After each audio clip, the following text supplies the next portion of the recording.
1 juta. Jauhi putri saya. Wanita kaya di seberang ruang tamu. Kacamata hitam pun tak dapat menyembunyikan aura dinginnya. Dia mengeluarkan kartu dari tas kulitnya, langsung melemparkannya ke depanku. Tuhan memang melihat. Akhirnya aku menantikan hari ini. Siapa sangka aku harus membayar begitu banyak untuk menunggu kata ini. Setiap hari harus menatap wajah milenial sang ratu sekolah. Menjadi pemanas manusia. Setiap permintaan harus segera dipenuhi. Aku yang menerima paket. Aku yang memasak makanan. Bahkan pakaiannya aku cuci satu persatu dengan tangan. Mengingat semua itu, air mataku langsung tak tertahan. Mengalir deras. Di mata orang lain, mereka pasti mengira aku tak rela melepaskan perasaan. Hancur hati karena perpisahan. Tapi hanya aku yang tahu. Ini adalah air mata terharu. Adalah kegembiraan atas pencapaian. Wanita kaya di seberang melihatku menangis hampir sepenuhnya. Dia mengira aku mencintai putrinya dengan dalam. Langsung menulis cek lagi dan menyerahkannya kepadaku. Dia berkata, ambil saja, Anda dan putri saya tidak mungkin. Ternyata masih ada hal baik seperti ini. Aku langsung menangis lebih keras di tempat itu. Bibi, aku dan Wanyu benar-benar saling mencintai. Tolong izinkan kami. Di dalam hatiku sebenarnya berteriak gila. Cepat gunakan uang untuk menghancurkanku. Aku baru 20 tahun. Aku bisa menahan. Meskipun aku ini hanya pengagum yang tak berbalas. Tapi sekarang ini kesempatan bagus untuk menghasilkan uang.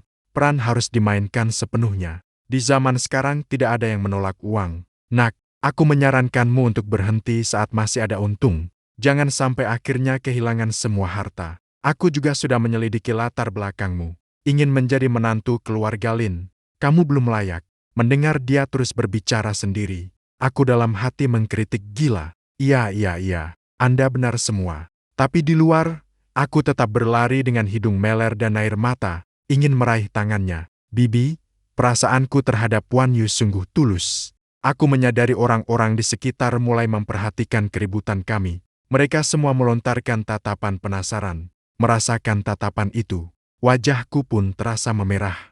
Tapi memikirkan bahwa beberapa tetes air mata bisa menukar jutaan, aku pun berani melakukannya. Justru aku menangis lebih keras. Bu, tolong izinkan kami. Tatapan orang di sekitar membuat wanita bangsawan itu juga merasa tidak nyaman.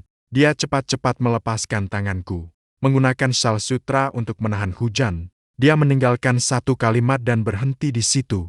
Jangan lagi aku melihatmu mengganggu putriku. Aku jamin kamu tidak akan berhasil. Bawa pergi, lalu bergegas keluar dari kafe. Aku masih terbaring di atas meja. Berpura-pura terlihat sangat sakit, sampai terdengar mesin besar di luar jendela. Itu adalah gemuruh yang melambangkan uang. Barulah aku mengangkat kepalaku. Saya sama sekali tidak memperhatikan tatapan orang di sekitar.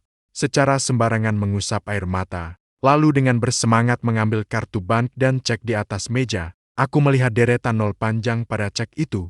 Sungguh tak percaya. Mengulurkan jari, menghitung satu persatu. Terakhir kali aku melihat begitu banyak nol, masih di meja majang Changdu. Aku langsung melepas seragam kerja kafe itu. Dengan senang hati berlari ke bank.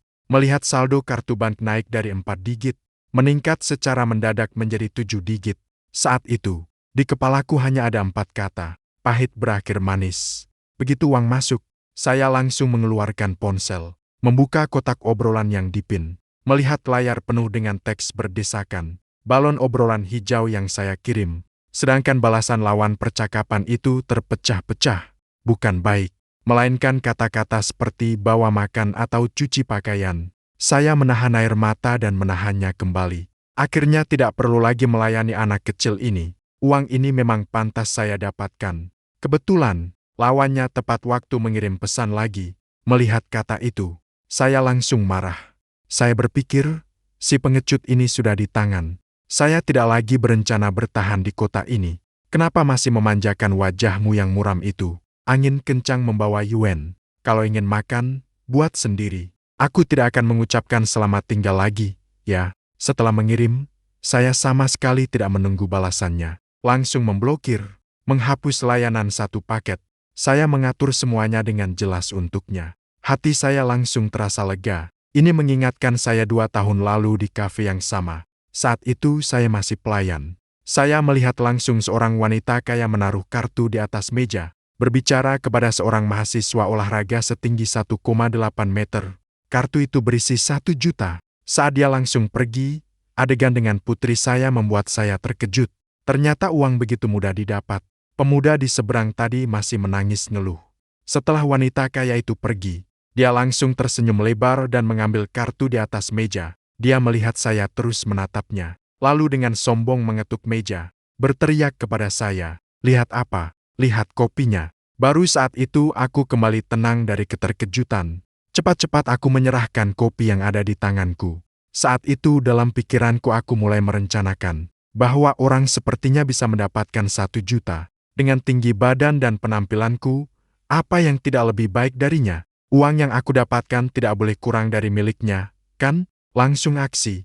Aku mencari informasi kemana-mana. Akhirnya aku berhasil mengungkap latar belakang gadis itu. Dia adalah anak tunggal keluarga Lin, orang terkaya di ibu kota. Selain itu, berdasarkan rumor yang kudapat, setiap pacar sebelumnya semuanya diusir oleh ibunya dengan uang. Berita ini jelas memperkuat tekadku untuk mengejarnya. Kebetulan aku dan dia masih di sekolah yang sama. Bukankah itu memberi kesempatan bagiku yang berada dekat? Sejak hari itu aku berlari kencang di jalur menjadi pengagum setia. Tidak pernah menoleh kembali. Setelah itu, aku mencari tahu selera dia kemana-mana. Apa yang dia suka makan? Apa yang dia minati? Beberapa kali aku hampir tidak tahan. Tapi memikirkan 1 juta itu membuatku menahan diri dengan keras. Secara perlahan, aku menjadi wajah yang dikenal di sekitarnya. Pada masa itu memang ada pelamar lain. Namun mereka mundur setelah melihat kemampuanku. Semua menyerah, karena tidak banyak orang yang yakin bisa mencapai tingkat pengagum sepertiku. Jadi aku tidak memperdulikan pesaing-pesaing itu sama sekali. Dia suka gitar. Aku menghabiskan 2 bulan khusus untuk belajar secara langsung. Dia suka makan daging panggang paha babi. Aku pergi ke restoran dan menjadi magang selama seminggu. Dia bilang malas mencuci pakaian. Aku secara sukarela mengambil semua pekerjaan mencucinya. Bahkan sahabat karibku sejak kecil yang sakit perut menasihati aku untuk berhenti mengagumkan. Kata dia, aku dan dia bukan berasal dari dunia yang sama. Tapi aku tetap berpegang pada rencana kayaku. Tetap setia memperlakukan dia dengan baik. Sekarang akhirnya pahit berakhir manis. Duit bodoh ini memang pantas aku dapatkan. Aku langsung telepon sahabat yang perutnya sakit. Anjing sial, keluar malam ini untuk minum.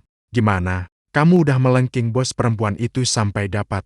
Ternyata dia punya uang untuk mengundangku. Jangan banyak omong, cepat datang. Kalau begitu, aku bakal kasih pekerjaanmu ke anjing. Saat ini, aku yang berduit melimpah jadi gila tak terkendali. Kepercayaan diri bicara belum pernah setinggi ini. Sialan anjing, cepat kirim lokasi. Malam di ibu kota berkilau lampu dan minuman. Bahkan warung bakar pinggir jalan penuh sesak. Aku melihat pria berotot 2 meter di seberang yang sedang asyik memanggang sati. Katakan padanya, aku berencana pulang ke kampung halaman. Begitu kata-kata itu keluar, dia langsung tercekik dan batuk keras. Setelah terhenti lama, dia mengangkat kepala dengan wajah bingung menatapku. Dia terdiam beberapa saat lalu berkata kepadaku, kamu benar-benar dimanjainya. Aku pikir dia bisa mengeluarkan kata bijak hidup, tapi ternyata begitu. Aku memutar mata dengan kesal. Aku seperti orang yang hidup dari uang orang lain. Siapa sangka dia tanpa pikir panjang mengangguk. Dengan tatapan meremehkan menatapku. Bukan seperti kamu. Atau kamu juga tidak introspeksi diri. Perilakumu itu benar-benar jet tempur di antara para pelengking. Kata itu membuatku agak malu. Cepat alihkan topik. Katakan, apa yang harus aku lakukan setelah pulang rumah? Dia langsung mata melotot. Aku tahu kenapa dia begitu terkejut. Bukan kakak, kamu serius tidak mau dipikirkan lagi? Aku mengangguk tenang. Tentu saja semua uang yang akan kuhabiskan di sisa hidup sudah di tangan. Aku masih tidak mau kerja lagi. Capek mati, capek hidup. Ya sudah, mau aku biarkan kamu mewarisi warisanku? Sebenarnya aku mau. Aku mendengar dia bergumam pelan. Lagi-lagi aku melontarkan mata putih kepadanya. Bukan berarti dia ditanggung hidup. Lihat tatapan malangnya. Aku hanya bisa. Bagaimana aku mendapatkan uang ini dari Ibu Lin Wanyu? Aku menjelaskannya kepadanya secara detail.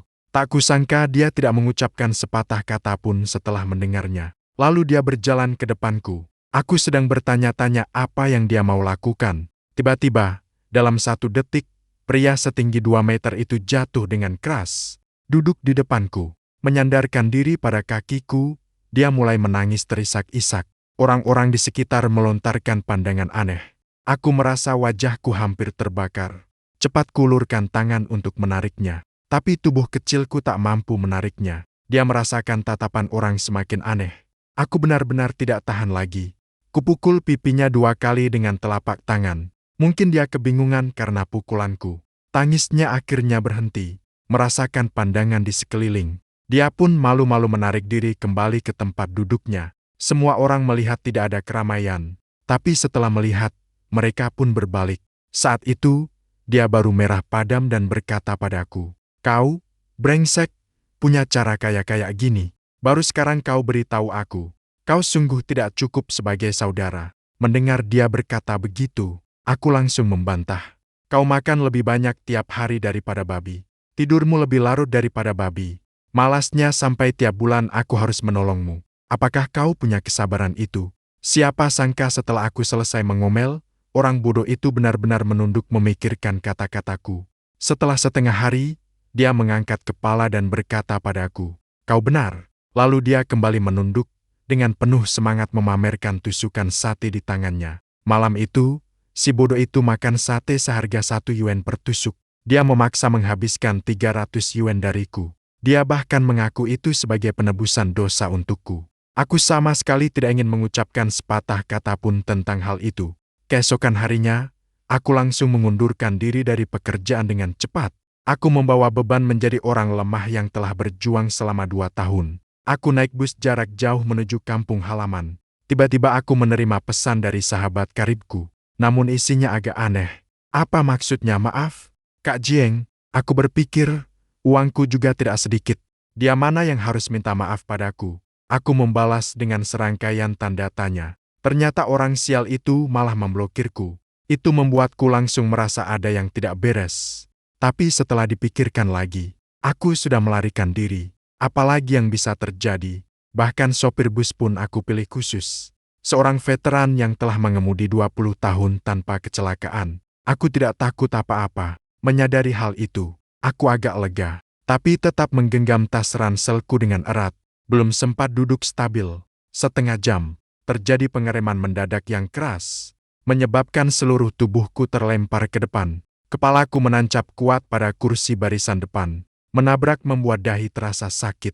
Dengan gigi mengatup etiu, aku baru ingin berdiri dan berdebat dengan sopir beberapa kalimat. Tapi ketika pintu mobil terbuka, seseorang masuk dari luar. Seorang wanita memakai kacamata hitam. Pandangan itu membuatku langsung menutup diri kembali. Lin Wanyu. Aku langsung mengenalinya pada pandangan pertama. Meskipun dia memakai kacamata hitam, aura dingin dan tinggi itu, bahkan dari jarak 100 meter aku masih bisa merasakannya. Aku meringkuk di kursi, wajah menempel erat pada jendela, berbisik gemetar dalam mulutku. Tidak masuk akal. Bagaimana dia bisa berada di sini? Aku tidak mengatakannya sesuatu yang berlebihan kepadanya kemarin. Kenapa dia tiba-tiba muncul di depan pintu? Mungkin karena urusan kemarin. Semoga dewa melindungi.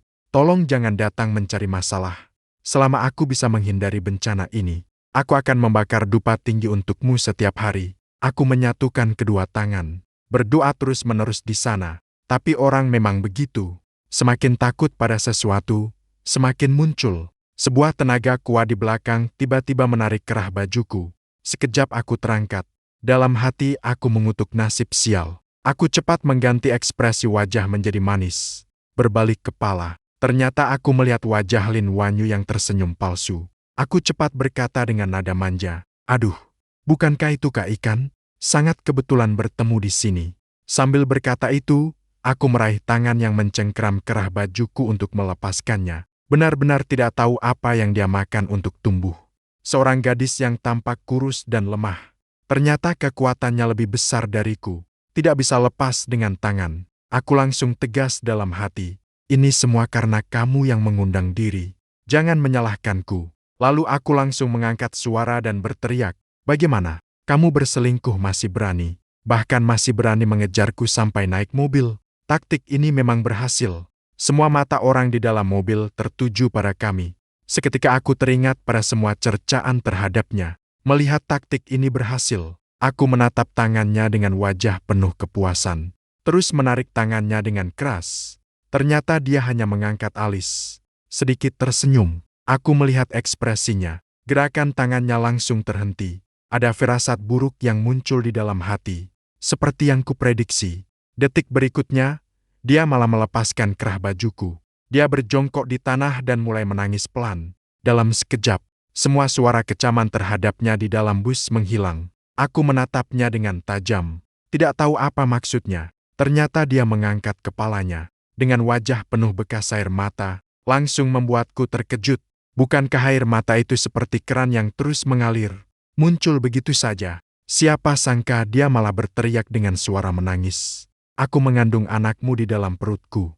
Kamu masih bermain-main di luar. Bahkan menyebarkan fitnah bahwa aku selingkuh. Apakah kamu masih punya hati nurani? Sekarang kamu melarikan diri dengan uang. Bagaimana kami, ibu dan aku, akan hidup selanjutnya? Suara itu terdengar sangat menyedihkan, apalagi ditambah wajahnya yang seperti malaikat. Kalau bukan aku pasti menjadi korban. Aku hampir mempercayainya. Aku menatapnya dengan tatapan kosong sambil menonton aktingnya. Dalam hati, aku terus mengeluh. Bukan gaya dinginmu yang biasanya. Jadi di sini kamu berakting bersamaku, ya? Aku merasakan tatapan tidak bersahabat yang semakin banyak menatapku. Takut menimbulkan kemarahan publik. Aku cepat-cepat melambaikan tangan untuk menjelaskan. Bukan kami bukan pasangan suami istri. Aku juga tidak bermaksud melarikan diri. Dengarkan penjelasanku. Tapi tiba-tiba Lin Wanyu memotong pembicaraan. Dia berbohong. Dia adalah suamiku. Kalau tidak percaya, kalian bisa membuka tasnya. Di dalamnya ada cek senilai 2 juta yuan. Aku langsung terpana melihatnya. Bukan dia? Bagaimana dia bisa tahu? Ketika perhatian semua orang di dalam mobil terpusat pada tas yang kupegang, aku melihat dia menatapku dengan senyum puas. Aku benar-benar terdiam oleh tatapan itu. Ini pertama kalinya dia menunjukkan ekspresi seperti itu di depanku. Bukan wajahnya yang selalu beku seperti es. Senyumnya sebenarnya cukup menarik. Aku tak bisa menahan pikiran ini muncul di dalam hati. Pria tua di sebelahku bergerak sangat cepat. Dengan satu gerakan, dia merebut tas dari tanganku. Baru saat itu aku sadar. Aku hampir mulai berkata untuk menghentikannya. Tetapi dia sudah mengeluarkan cek itu dari tas. Ketika semua orang di dalam mobil melihat jelas bahwa di atasnya memang 2 juta, arus opini langsung beralih ke pihaknya. Pria tua itu bahkan baik hati menyerahkan cek itu ke tangannya. Tidak peduli bagaimana aku menjelaskan, uang itu milikku. Mereka tetap keras kepala, berdiri di sisi Lin Wanyu, menegaskan dengan keras, aku adalah pria tak bertanggung jawab yang buruk. Setelah mereka melakukan sedikit percakapan yang ramah, aku akhirnya, seperti yang diinginkan Lin Wanyu, diturunkan dari mobil. Untungnya, bagasiku hanya 1 tas saja. Kalau tidak, mungkin tak terhindarkan dari nasib dilempar bersama. Aku menunduk melihat pakaian di tubuhku. Itu sudah tidak bisa disebut pakaian lagi. Hanya beberapa potong kain yang tergantung di bahu. Aku terdiam, menatapnya yang mengerutkan bibir, berusaha menahan tawa. Aku membuka mulut bertanya, apakah ini lucu? Kalau tidak mengatakannya, masih baik-baik saja. Begitu diucapkan, seolah-olah menekan titik tawa dia. Dia langsung membuka mulut lebar, tertawa terbahak-bahak. Saat dia tidak tertawa, aku belum merasa terlalu memalukan. Tapi ketika dia tertawa begitu, aku langsung begitu malu sampai jari kakiku terasa bisa menggali sebuah apartemen 3 kamar di tanah. Aku cepat-cepat melihat sekeliling. Untungnya di jalan ini tidak ada banyak mobil, apalagi orang. Kalau tidak, aku benar-benar harus mencari celah tanah untuk masuk. Aku hanya diam memeluk tasku, melihat dia terus-terusan tertawa bodoh. Aku pun bertanya-tanya, bunga kampus yang biasanya dingin seperti es terhadapku. Hari ini, apa yang sedang dia rasakan? Tidak hanya datang sendiri memblokir mobilku. Tindakan sekarang juga sama sekali tidak seperti dirinya. Jika orang-orang di perusahaan kakaknya melihat ini, filter X1 yang dingin itu di mata mereka mungkin akan retak sedikit. Mungkin bahkan hati mereka harus diperbaiki. Namun yang lebih membuatku khawatir adalah cek yang erat-erat digenggamnya di tangannya. Itu adalah kompensasi yang kutukar dengan 2 tahun rasa lemah. Aku menatap gerakan tangannya dengan tajam. Khawatir dia tanpa sengaja merobeknya. Setelah beberapa saat, dia sepertinya kembali mengingat persona X1 dinginnya. Tawanya tiba-tiba berhenti, tatapannya. Dalam sekejap mata, ia kembali dengan sikap meremehkan sebelumnya. Wajahnya yang tersenyum cerah seketika menjadi seperti beku. Bibirnya mengerut tipis. Seluruh tubuhnya memancarkan rasa tekanan yang sangat kuat. Aktingnya begini, sayang sekali tidak menjadi aktor. Aku melihat perubahan ekspresi di wajahnya. Berbisik pelan satu kalimat. Aku dan dia perempuan saling menatap dingin sebentar. Lalu langsung terpisah. Momen itu membuatku merasakan tubuhku bergetar dingin. Setelah menatapku, dia berbalik dan berjalan menuju mobilnya. Aku berdiri di belakangnya. Dengan menatap bayangannya, perlahan mengangkat tangan. Uangku. Aku menahan suaraku dan berteriak. Dia bahkan tidak menoleh. Langsung membuka pintu mobil dan masuk. Namun pintunya tidak ditutup. Aku mengerti itu sengaja dibiarkan untukku. Aku berdiri di tempat itu, berjuang dalam hati selama setengah hari. Merenungkan bahwa kemarin aku tidak mengucapkan kata-kata berlebihan. Dia tidak akan membunuhku, kan? Aku tetap manusia. Lagi pula, aku telah merawatnya dengan teliti selama 2 tahun penuh. Aku menghela napas dalam, berusaha menenangkan perasaanku. Lalu langkah demi langkah mendekati mobil itu. Setiap langkah terasa seperti berjalan di atas tali. Hati-hati dan perlahan. Baru saja aku masuk ke dalam mobil. Menutup pintu. Supir seakan sudah menerima perintah sebelumnya. Menekan pedal gas. Mobil meluncur kencang. Aku tidak sempat bereaksi sama sekali. Kepalaku langsung terjatuh ke depan. Dalam hati, aku tak bisa tidak berseru. Hari ini sungguh sial. Segala hal yang kulakukan tidak berjalan lancar. Saat aku bersiap menyambut rasa sakit, tapi terasa bagian kepala yang terbentur agak lembut. Secara refleks, aku meraih dan mencubitnya, lalu mengangkat kepala dengan kebingungan. Tepat menatap mata Lin Wanyu yang seakan ingin memakan. Aku cepat melepaskan tangan. Sambil tersenyum pahit kepadanya, aku berkata, aku benar-benar tidak sengaja. Percayakah kau? Tanpa keraguan, aku menerima 2 tamparan. Aku menyusut di sudut, dalam hati terus mengeluh. Dia melahirkan anak tanpa lubang anus, makhluk aneh. Aku memang tidak sengaja, bahkan berani memukul orang sepertiku. Wajah tampan ini, aku tidak akan membiarkanmu lolos begitu saja. Aku mengintipnya sekilas. Ternyata selain daun telinga yang agak merah tidak normal, semua bagian lain tampak normal. Tidak bisa dipungkiri, wanita ini meskipun dingin dan menjengkelkan, bahkan mencuri uangku, tapi tubuhnya memang bagus. Bagian yang harus kurus memang kurus. Bagian yang harus berbobot memang berbobot, terutama kakinya. Aku rasa aku bisa bermain selama setahun. Setelah melihat, aku cepat menutup mata, menyumpahi diriku sendiri karena tidak berprestasi. Jika ada 2 juta, aku bisa bermain setiap hari dengan kaki yang tidak sama. Membayangkan uang, aku mengumpulkan keberanian sebesar langit, menghadapnya. Tapi aku belum sempat mengucapkan apa-apa. Dia malah yang pertama berbicara. Cak ini pasti asal-usulnya tidak bersih, kan? Aku langsung terdiam. Tidak tahu harus menjawab bagaimana. Tidak usah kau pedulikan, asalnya sangat bersih. Dia tertawa ringan dengan nada meremehkan. Dia melirikku dengan tatapan menyamping. Tatapan itu seolah bisa melihatku dengan jelas. Lalu mengapa cek ini tertulis nama ibuku? Jelaskanlah padaku. Oh, ya. Ibuku seharusnya juga memberimu kartu ATM senilai 1 juta, kan? Aku menatapnya dengan ketakutan. Keringat dingin mengalir terus menuruni dahiku. Namun dia masih terus bicara sendiri. Kamu hari ini bersiap pulang ke kampung halaman di desa? Ya, betul, kan? Menyebut hal itu, Lin Wanyu pun teringat kejadian kemarin. Dia awalnya mengira Jiang Xiaobai telah menghapusnya. Tidak ada apa-apa, namun hanya sehari kemudian.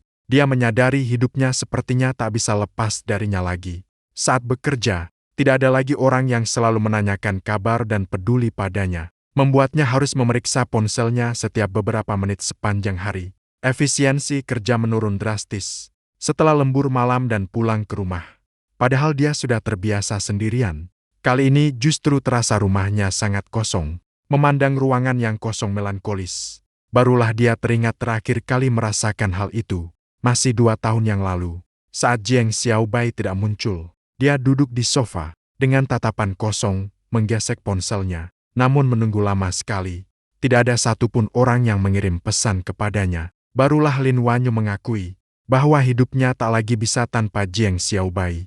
Saat dia bersiap untuk secara aktif mencarinya, layar ponsel menyala. Dia mengira itu panggilan dari Jiang Xiaobai. Dengan gembira, dia mengangkatnya. Ternyata di seberang terdengar suara seorang pria tak dikenal. Suasana hatinya langsung kembali turun ke dasar. Namun di ujung telepon, suara itu dengan jelas menjelaskan bagaimana Jiang Xiaobai mendekatinya, dan bagaimana ia menipu ibunya untuk mengambil jutaan. Semua itu terungkap. Bahkan berita bahwa Jiang Xiaobai akan melarikan diri keesokan harinya juga diberitahukan kepadanya. Dia menutup telepon. Lin Wanyu duduk di sofa tanpa ekspresi. Matanya berkilau dengan cahaya yang tak dapat dijelaskan. Dia pun mengubah niatnya dalam hati. Menangkap orang secara daring tidak seseru melakukannya secara langsung. Maka terjadilah adegan di dalam bus. Mendengar sampai di sini, aku langsung mengerti semuanya. Orang gemuk mati itu menjualku. Tidak heran dia mengirim pesan kepadaku, mengatakan, "Maaf." Di dalam hatiku, aku bersumpah diam-diam. Jika kali ini aku tidak mati, aku akan mengumumkan secara luas tentang kejadian dia jatuh ke lubang kotoran saat kecil. Agar semua orang yang menyebarkannya mengetahuinya, aku tidak akan tenang.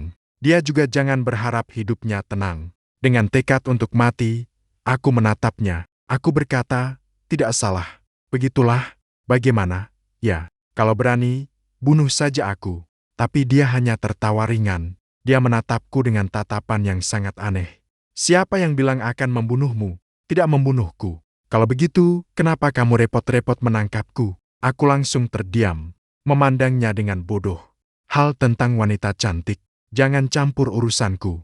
Setelah berkata itu, dia malah dengan angkuh mengangkat dagunya. Dengan kedua tangan memeluk dadanya. Mendengar kata-kata itu, aku benar-benar tak tahu harus berkata apa. Seorang ex-ke-1 yang biasanya dingin dan tinggi hati, tiba-tiba berubah menjadi gadis tetangga yang manja. Perubahan gaya ini terlalu cepat, membuatku agak kebingungan. Aku menatapnya dengan penuh rasa iba, sebuah cek yang kusimpan di telapak tangan. Kalau memang tidak berniat membunuhku, maka uang ini masih ada kesempatan untuk kutarik kembali. Aku memperhatikan wajahnya dengan saksama. Setelah memastikan tidak ada masalah besar, aku perlahan mendekat ke arahnya dengan hati-hati. Tangan juga perlahan-lahan bergerak menuju cek itu. Siapa sangka sopir ini seolah memiliki dendam padaku. Tiba-tiba melakukan pengeriman mendadak. Seluruh tubuhku kehilangan keseimbangan. Langsung saja aku terjun ke arah Lin Wanyu. Nona di depan mengalami kecelakaan. Aku mendengar sopir itu menjelaskan dengan pelan. Namun dalam situasi sekarang, Nona kamu mungkin tidak dapat membalasmu lagi. Setelah mobil berhenti dengan stabil, aku segera melepaskan tangan dari kakinya. Meskipun hatiku agak enggan, tapi di bawah tatapan mematikan seperti pembunuh itu, hidupku tetap lebih penting. Salah paham, salah paham. Dengar aku berusaha membenarkan diri, bukan dengarkan penjelasanku. Aku hanya ingin mengambil kembali cekku saja. Aku melesat dan melompat ke posisi terjauh darinya. Namun pada akhirnya tetap tak bisa menghindari nasib dipukul. Bajingan wanita ini benar-benar menyakitkan sekali. Aku memeluk kepalaku sambil menggosok tempat yang dipukulnya. Dengan suara pelan, aku menggerutu. Masih mau cek itu atau tidak? Aku bilang kakak paling cantik di dunia. Aku melihatnya mencondongkan kepala dan melirik ke arahku. Cepat-cepat mengubah kata-kata. Takut wanita itu lagi datang menyerangku. Dia hanya bersuara pelan. Lalu dia memutar kepalanya. Baru dia aku lega. Siapa yang menikahi wanita galak ini? Sialnya. Aku berpikir dengan marah. Itu Lin. Bagaimana sebenarnya aku bisa mengambil kembali uangku? Aku menempel erat pada pintu mobil. Dengan hati-hati, aku menatapnya dan bertanya. Ternyata dia hanya tenang menatap keluar jendela dan mengucapkan dua kata. Kalau tidak mau memberi, ya tidak beri saja. Lalu dia menyuruhku menunggu. Itu harus ditunggu sampai tahun monyet dan bulan kuda. Aku dalam hati mengeluh keras. Aku memutar kepala melihat keluar jendela. Tiba-tiba menyadari jalan ini bukan jalan masuk kota. Langsung panik. Aku bertanya kepada Lin Wanyu. Kita mau kemana ini? Di kepalaku sudah muncul judul berita besok. Seorang pria bernama Jiang diserang wanita yang memotong ginjalnya. Saat ini, gambaran Lin Wanyu di kepalaku sudah berubah menjadi mulut tajam bergigi. Mata yang tipis dan panjang seperti monster. Dengan mengenakan pakaian operasi, dia berkata padaku, "Ayo potong satu ginjal." Aku terpaku menatapnya, tanpa sadar menelan ludah. Dia sepertinya juga membaca pikiranku. Dia tertawa pelan. "Jangan menatapku begitu. Aku tidak tertarik dengan ginjal kecilmu." jalan ini menuju rumahku. Mendengar kata itu, baru deh aku lega. Tapi ketika dia bilang ginjalku itu iblis kecil, hatiku jadi agak tidak senang. Aku benar-benar ingin memberitahunya. Bagaimana kalau kamu coba? Aku akan tunjukkan apa artinya ginjal tak terkalahkan. Tentu saja itu hanya bisa dibayangkan. Aku segera menyadari, berteriak keras kepadanya, pergi ke rumahmu. Tidak mengherankan. Kepalaku kembali menerima tamparan dari wanita tua. Masih ada sisa amarah 3%. Tidak lebih dari 3 kali. Aku juga punya temperamen. Hari ini memang dewa tertinggi datang. Dia juga harus menerima beberapa pukulan dariku. Kata-kataku muncul saat aku bersiap membalas. Dia mengulurkan 2 jari kepadaku. Aku menatapnya dengan marah. Maksudnya apa? 200.000 baru saja menamparmu beberapa kali. Sekali 200.000. Aku langsung tertawa karena marah. Apakah aku orang seperti itu? Transaksi 300.000. Saat ini menunjukkan pentingnya mengambil untung saat ada. Mendapat uang tidak memalukan. Sedangkan tentang kegembiraan yang tadi kupikirkan, selama uang yang diberikan cukup banyak, bahkan dewa pun tidak bisa menolak. Aku langsung mengeluarkan ponsel, menunjukkan kode pembayaran, dengan senyum seperti bibi, menatapnya. Bos menagih total 5 kali, 1,5 juta, menunggu untuk memberikannya bersama cekmu. Mendengar dia berkata begitu, aku langsung lemas.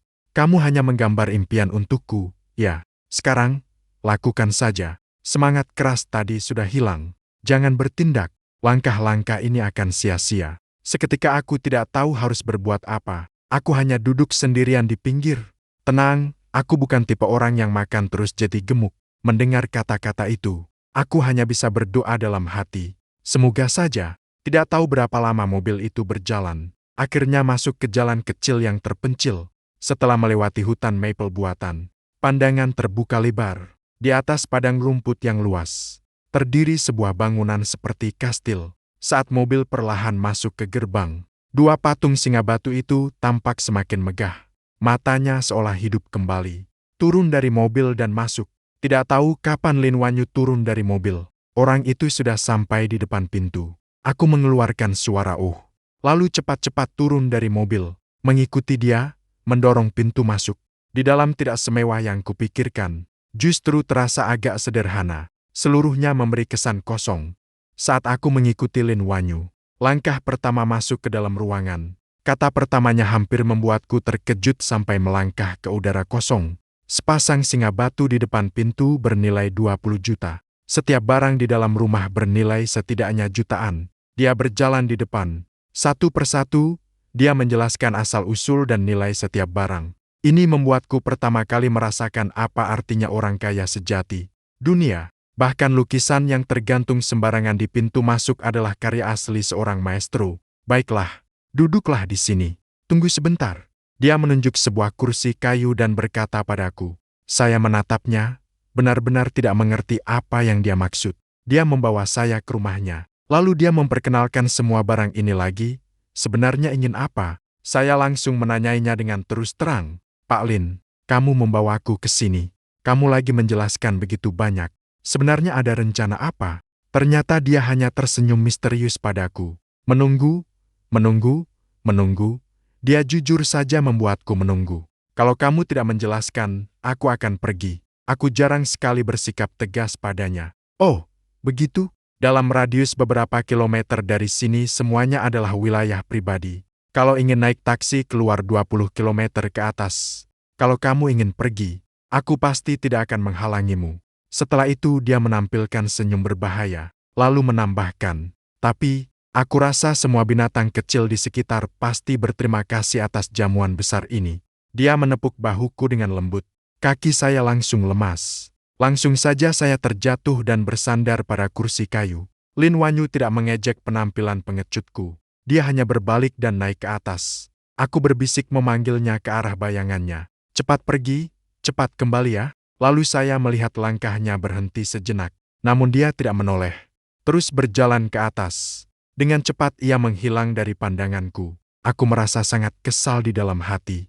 Malu sungguh, benar-benarnya memalukan. Sudah sampai rumah. Ternyata di depan seorang wanita. Aku ketakutan sampai kakinya tak bisa berdiri lurus. Semakin saya memikirkannya, semakin merasa tidak punya muka untuk bertemu orang. Tidak tahan, saya mengangkat tangan menutupi wajah.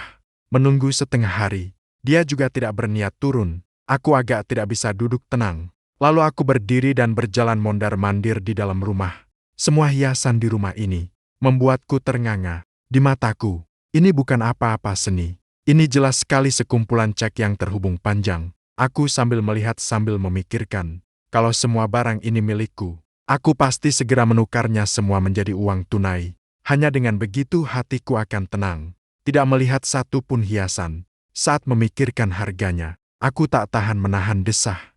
Uang yang baik-baik saja kenapa harus ditukar dengan barang antik ini? Saat aku sedang merenung, pintu gerbang terbuka keras oleh seseorang. Suara seorang wanita terdengar masuk dari luar. "Wanyu," aku dengar dari pelayan. "Kau kembali.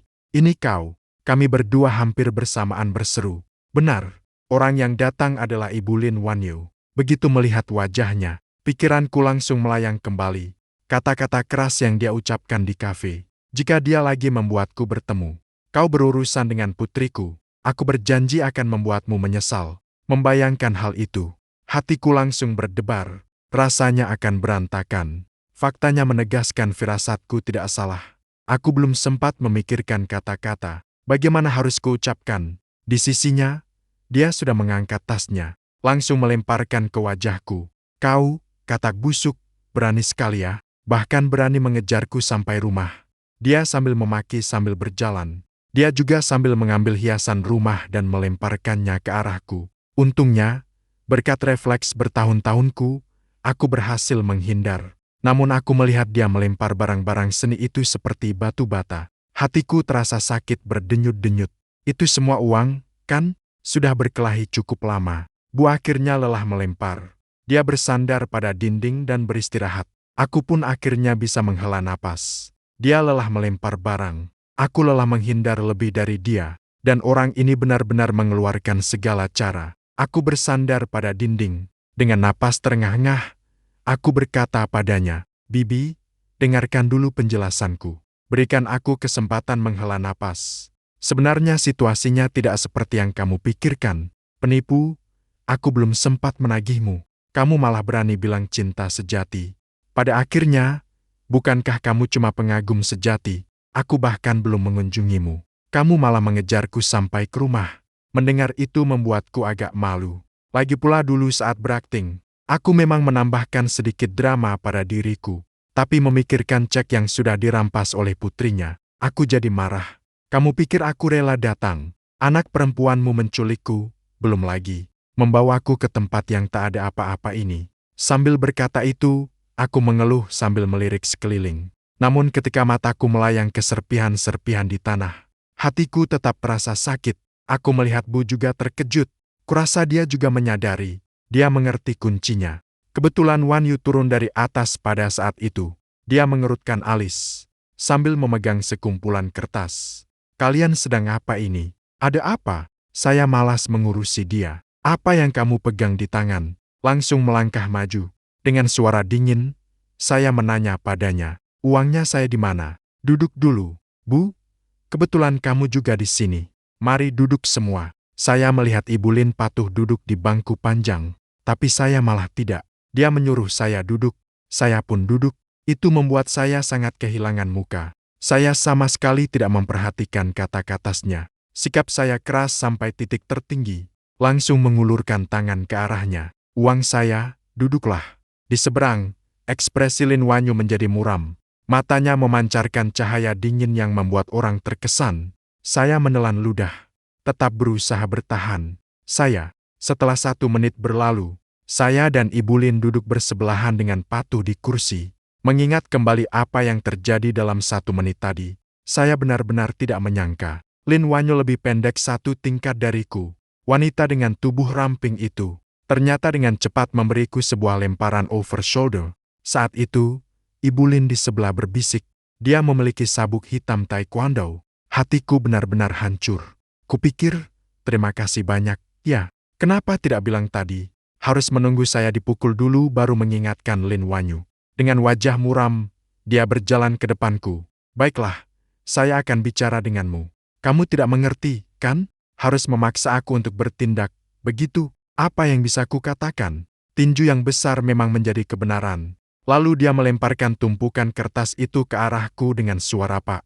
Dia berkata, tanda tangani ini. Aku tidak hanya mengembalikan uang kepadamu. Setiap bulan aku akan memberi kamu uang tambahan. Dia bisa begitu baik hati. Aku bergumam dalam hati. Aku meraih tumpukan kertas itu saat melihat 4 huruf besar perjanjian pernikahan di bagian atas. Tidak hanya aku yang terkejut, Ibu Lin di sebelah juga terkejut. Aku belum sempat berbicara. Ibu Lin langsung berdiri pertama kali. Aku tidak setuju. Anak ini selain tinggi badan, tampak lebih tampan, badan lebih bagus, dan bisa melakukan sedikit pekerjaan rumah. Apalagi yang bisa dibanggakan? Aku dengan cukup terkejut menatap Ibu Lin. Tidak kusangka penilaianku di hatinya cukup baik. Lin pada saat itu menatap dingin ke ibunya dan berkata, aku hanya memberitahumu, bukan untuk meminta persetujuanmu. Aku melihat bibir Ibu Lin bergerak, seakan ingin mengatakan sesuatu lagi. Namun langsung dipotong oleh Lin. Bu, sebaiknya kamu pikirkan dulu sebelum berbicara. Sekarang hampir 70% saham grup Lin berada di tanganku. Jika aku tidak lagi memberi kamu uang untuk dibelanjakan, kamu harus siap menunggu angin barat laut. Ibu Lin mendengar itu gemetar dan tak bisa mengucapkan sepatah kata pun. Dia malah duduk kembali dengan cepat. Nampaknya Lin tampak lebih baik suasananya. Dia menetapkan keputusan. Jadi begitu saja. Ibu Lin menyadari bahwa aku sedang melihat. Dia langsung menggumam dengan nada sombong ke arahku. Sekarang kamu puas, kan? Pria manja. Aku merasa benar-benar tak masuk akal. Bukan aku yang memulainya. Kenapa dia marah padaku? Selain itu, ibu dan anak perempuan itu ngobrol sendiri terus memutuskan semuanya. Padahal mereka sama sekali tidak menanyakan pendapatku sebagai pihak terkait. Aku tak tahan menengahi mereka. Berteriak keras. Sepertinya aku belum pernah bilang mau menikahimu, kan? Ibu Lin menatapku dengan ekspresi terkejut. Ekspresinya seperti melihat hantu. Sebaliknya, Lin Wanyu tampak sudah memperkirakan aku akan berkata begitu. Dia menyelangkan kedua lengan di dada. Matanya penuh percaya diri. Kamu dulu lihat dulu isi perjanjiannya. Aku jamin kamu tidak akan menolak. Melihat dia begitu yakin, aku jadi penasaran juga. Aku membuka perjanjian pernikahan itu. Beberapa halaman pertama masih terbilang normal. Hanya saja urusan saham, properti, dan semacamnya. Aku sama sekali tidak tertarik dengan hal-hal itu. Menurutku, hanya uang yang masuk kantong yang paling nyata. Membalik halaman selanjutnya, itu tugasku. Seperti mencuci, masak, mengurus semua pekerjaan rumah, dan sebagainya. Melihat ini, aku masih belum menemukan klausul yang menguntungkan khusus untukku. Tapi aku tetap sabar melanjutkan membaca. Namun ketika aku membuka salah satu halaman, aku melihat bahwa tiap bulan aku bisa menerima 1 juta uang saku. Aku langsung mengganti perjanjian itu. Langsung membuka halaman terakhir. Dengan gaya flamboyan, aku menandatangani nama lengkapku dengan besar. Setelah menandatangani, aku langsung berdiri, melihat wanita di seberang dengan ekspresi penuh percaya diri. Hati gue harus ngaku, dia benar-benar jago menilai orang. Gue ngelanjutin tangan ke dia, kerja sama yang asik. Dia juga tersenyum, ngulurkan tangan, dan kita berjabat. Tinggal cuma calon ibu mertua di samping. Masih kebingungan total, kayak di awan kabut. Sebulan kemudian, sebuah berita meledak di headline. Kaget, ex ke-1 perempuan grup Lin nikah hari ini. Ternyata pengantin pria cuma orang biasa. Berita itu langsung meletus di seluruh kota Beijing. Semua orang pada bahas. Popularitasnya nggak turun-turun. Semua nebak siapa yang beruntung dapetin si cantik. Karena Lin Wanyu ngasih perintah rahasia di perusahaan. Identitas pengantin pria ditutup rapat. Kecuali karyawan internal grup Lin dan beberapa orang yang tahu. Orang luar sama sekali gak tahu siapa pengantin pria itu. Bandingkan sama keramaian online. Di dunia nyata, kita berdua yang dibahas. Saat ini malah terlalu tenang. Pas nikah selesai, di kamar pengantin, gue dan Lin Wanyu langsung ngelakuin ini. Duduk sambil ngeliatin satu sama lain dengan mata lebar. Kita berdua tahu banget apa yang harus kita lakuin selanjutnya. Tapi masalahnya, kita masih pemula. Sekejap, gak ada yang tahu harus mulai dari mana. Cuma bisa gini aja. Ngelihatin terus kayak gitu juga gak asik. Gue pelan-pelan ngasih saran ke dia. Gimana kalau kita cari ke-6 tutorial buat nonton dulu? Dia dengerin terus nutup mulut. Dengan senyum nakal, dia lihat gue. Jangan-jangan lo gak kuat, ya? Ini udah provokatif sampai muka. Gue masih bisa tahan. Gue langsung lari ke arahnya. Tapi aku lupa satu hal paling penting. Ternyata dia punya sabuk hitam taekwondo. Akhirnya, bisa dibayangkan. Aku malah ditekan olehnya. Melewati malam penuh rasa malu. Keesokan paginya, aku terbaring lurus di tempat tidur. Mata melotot menatap lampu gantung di langit-langit. Aku benar-benar nggak mengerti. Awalnya, aku cuma mau menipu orang lemah saja. Tapi kenapa akhirnya aku malah jadi yang makan nasi lembek? Setelah dipikirin lama, akhirnya aku mengerti. Intinya, karena aku orang yang sekaligus suka wanita dan serakah. Setelah begitu, aku jadi lega. Lagi pula, mendapat uang dari orang lain juga butuh kemampuan. Di mana lagi kalau bukan menikmati? Kamu setuju, kan?